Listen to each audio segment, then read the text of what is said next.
મને હવે સક્રિય રાજકારણમાંથી મુક્તિ આપવામાં આવે, મારે હવે રાજકારણમાંથી સંન્યાસ લઈ લેવો છે અને આ સાથે જ હવે મારે કોઈ પણ ચૂંટણી નથી લડવી. મને જે પણ જવાબદારી મારા પક્ષે આપી છે, હું મારા પક્ષને એવું કહેવા માંગુ છું કે જવાબદારીમાંથી મને મુક્ત કરવામાં આવે. આ નિવેદન આપ્યું છે ગુજરાત કોંગ્રેસના પૂર્વ પ્રદેશ પ્રમુખ જગદીશ ઠાકોરે. કેમ આવું કહ્યું છે તેમની વિગતે ચર્ચા કરીએ. નમસ્કાર, આપ જોઈ રહ્યા છો નિર્ભય ન્યૂઝ અને હું છું આપની સાથે રિધિ.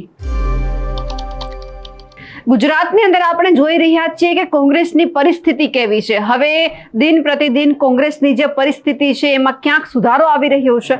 કારણ કે થોડા સમય પહેલા પણ આપણે જોયું હતું કે અવારનવાર રાહુલ ગાંધી છે ગુજરાતમાં આવ્યા, કોંગ્રેસને મજબૂત કરવા માટે ઘણા બધા કાર્યક્રમ કરવામાં આવ્યા. પણ સવાલ અહીંયા એ છે કે કાર્યકર્તાઓ મજબૂત થવા માંગે છે, કાર્યકર્તાઓ આગળ આવવા માંગે છે. અલગ અલગ જગ્યા ઉપર ક્યાંક ને ક્યાંક કોઈ કાર્યક્રમ યોજવામાં આવી રહ્યા છે અને હવે આવો જ એક કાર્યક્રમ હતો પાટણમાં કે જે કોંગ્રેસની જન આક્રોશ સભા મળી હતી. સરસ્વતી તાલુકાના વડુ ખાતે આ જાહેર સભા યોજવામાં આવી હતી અને આ જ કાર્યક્રમની અંદર જે જગદીશ ઠાકોર છે તેમણે નિવેદન આપ્યું છે, એમના પક્ષને કહી દીધું છે કે હવે મારે સંન્યાસ લેવો છે. મને જેટલી પણ મહત્વપૂર્ણ જવાબદારી આપવામાં આવી છે તેમાંથી મને મુક્ત કરવામાં આવે. હા, હું મુક્ત ચોક્કસપણે થવા માંગુ છું, પરંતુ કોંગ્રેસ માટે હું રાત દિવસ મહેનત કરીશ, પરંતુ કોઈ હોદ્દા ઉપર મારે નથી બેસવું અને મારી આવનારી કોઈ પણ ચૂંટણી લડવી પણ નથી. એટલા માટે હવે મને તમે છોડી દો. હું ખાલી કોંગ્રેસ માટે એમનેમ જ કામ કરવા માંગુ છું. પણ હવે જગદીશ ઠાકોરે કેમ આવું કહ્યું છે તે સાંભળવું છે, પરંતુ ખાસ સવાલ પણ એ થઈ રહ્યો છે કે કેમ જગદીશ ઠાકોરને હવે કોંગ્રેસ આગળ આવે તેમાં શું કદાચ રસ નથી લાગતો કે પછી હવે જગદીશ ઠાકોરને એવું લાગે છે કે કોંગ્રેસ આગળ નહીં આવી શકે. ઘણા બધા સવાલ અત્યારે થઈ રહ્યા છે. પણ જો ખરેખર જગદીશ ઠાકોર એક નાના કાર્યકર્તા તરીકે કામ કરવા માંગતા હોય તો કોંગ્રેસ કઈ રીતે તેમનો લાભ લે છે તે પણ જોવાનું છે. પણ સૌથી પહેલા તો જગદીશ ઠાકોરને સાંભળીએ કે તેમણે શું કહ્યું છે. આટલા વર્ષોમાં આટલી ચૂંટણીઓ લડ્યો ક્યાંય નહીં અને કોંગ્રેસ પાર્ટીએ નક્કી કર્યું છે તાલુકા પંચાયત, જિલ્લા પંચાયતમાં વ્યસન કરાવીને જીતવું એના કરતા હારી જવું બહેતર છે. પણ અમે વ્યસન કરીને ચૂંટણી નહીં જીતાડીએ. પણ એનો આપણે નહીં કરાવતો, પણ સામે મારી હારી પેટીઓ આવતી હોય શું કરું? અમારો ચંદા નથી આવતો, મારો બળદેવ મેં જોયો છે 3 ઇલેક્શન લડ્યો, 1 રૂપિયાનું નથી આલ્યું. તો આ પેટીઓ પોલીસ નથી પકડતી, પોલીસ તો લાઈ આલે છે. તો આપણે પકડવી છે? આપણા છોકરાઓને બરબાદ કરવા વાળું વ્યસન આપણે રેડ પાડવી છે, આપણે પકડવા છે. આવતા દિવસોમાં નક્કી કરી લો.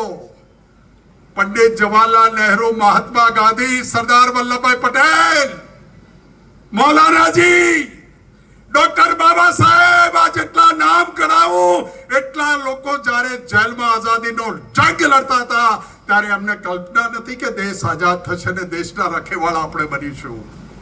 એક લડાઈ અંગ્રેજોને ભગાડવા માટે હતી, બીજી લડાઈ આ સમાજમાં વ્યસનના ખપ્પડને ખતમ કરવાની તમારે ને મારે લડવાની છે. આ નાગઈ કરવા વાળી પાર્ટી, આ હિન્દુ મુસલમાન કરવા વાળી પાર્ટી, આ લેવા પટેલ ને કડવા પટેલ કરવા વાળી પાર્ટી, આ દલિતમાં રોહિત અને વડકર કરવા વાળી પાર્ટી, આ સિયાર ને સુન્ની કરવા વાળી પાર્ટીને પત્રકારો ઉભા છે એટલે આડું નહીં બોલાય. પણ બતાવી દેવું છે, એક થઈને બતાવી દેવું છે. મારી ધોળી તલીના આગેવાનો બેઠા છે કે તમારી ને મારી સેવાની પ્રવૃત્તિ પૂરી થાય છે. તમારા મોટિયાળા આપો અમને, તમારા દીકરા આલો, તમારા ભત્રીજા બને ત્યાં સુધી જપીને બેસવું નથી. એ સંદેશો મુકુલ વાસનિક સાહેબ, અમિતભાઈને, તુષારભાઈને, સુભાષિનીજી લઈને આવ્યા છે. તમારી પાસે ખોળો પાથરીને ભીખ માંગુ છું. મુકુલજી, મેં નક્કી કર્યું છે મારા સમાજમાં 6-7 વખત અમે બેઠા, મારા ફાર્મ ઉપર બોલાવ્યા.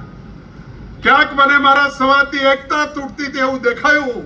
ત્યાં મેં નક્કી કર્યું કે હું આ જીવું ત્યાં સુધી કોઈ ચૂંટણી હું નહીં લડું. મેં નક્કી કર્યું છે. કેમ નક્કી કરવું પડે?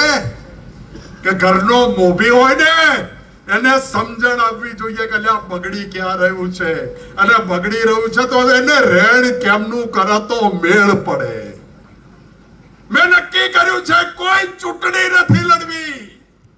મુકુલજી આપને આજે કહું છું કે CWC માંથી પણ આ ગુજરાતમાંથી કોઈ સારા લોકોને મૂકો. 24 કલાક પાર્ટીની મજૂરી કરવા માટે આ જીવમાં જીવ છે ત્યાં સુધી મજૂરી કરવામાં ક્યાંય પાછી પાડી નહીં કરીએ. બધો વર્ગ કોઈ એક સમાજની વાત નથી કરતો. ક્લાસ ભરે બાગરા મૂકીને ગાંધીનગર કે અમદાવાદ આવે વાસણ વેચીને અને પરીક્ષા હાલવા જાય બહાર નીકળત કે પેપર ફૂટ્યું. 30 વર્ષથી પેપર ફોડીને અમારા છોકરાને ન્યાય આપે. હું પૂછું 2-4 પીવા વાળાને કે બેટા કેમ પીવે છે તો કે સાહેબ 12મું ભણાયો, કોલેજ કરાવી, 5 વર્ષ પાટણમાં ભણ્યો, 5 વર્ષ ગાંધીનગરમાં ક્લાસ ભર્યા, દેવાના દાસ થઈ ગયા. મારી નોકરી મારો અધિકાર હતો એ નોકરી મને નથી મળી અને ચૂંટણી આવીને ભાજપ વાળો દેશીની થેલી લઈને આવ્યો તો ભૂલવા માટે દેશીની થેલી વળી ગયો. નક્કી મત અમિતભાઈ ગેરીબેન કરજો. પોલીસ દારૂના અડ્ડા બંધ નહીં કરાવે.